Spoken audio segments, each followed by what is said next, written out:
புதுச்சேரியில் தந்தையின் கொலைக்கு 10 ஆண்டுகள் காத்திருந்து பழிக்கு பழி வாங்கிய 2 மகன்கள் உட்பட 7 பேர் கும்பல் கைது செய்யப்பட்டுள்ளனர்.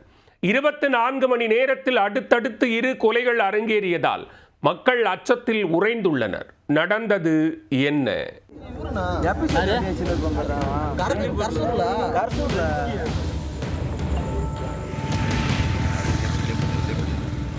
புதுச்சேரி முத்தியால்பேட்டை தொகுதிக்குட்பட்ட திருவள்ளுவர் நகர் பகுதியைச் சேர்ந்தவர் 31 வயதான அப்பு என்கிற அன்பழகன்.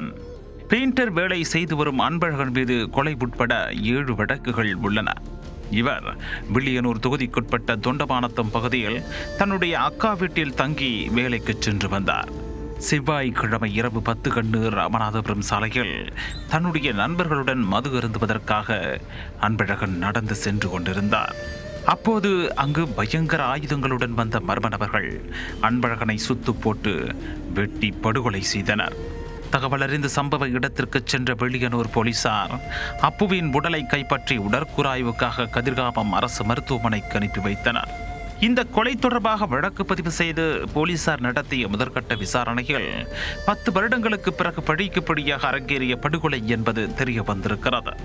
அப்புவின் உறவினரான ரவுடி பிரபு என்பவரை சொத்து பிரச்சனைக்காக 2015ஆம் ஆண்டு அப்பு தன்னுடைய கூட்டாளிகளுடன் சேர்ந்து படுகொலை செய்திருக்கிறார்.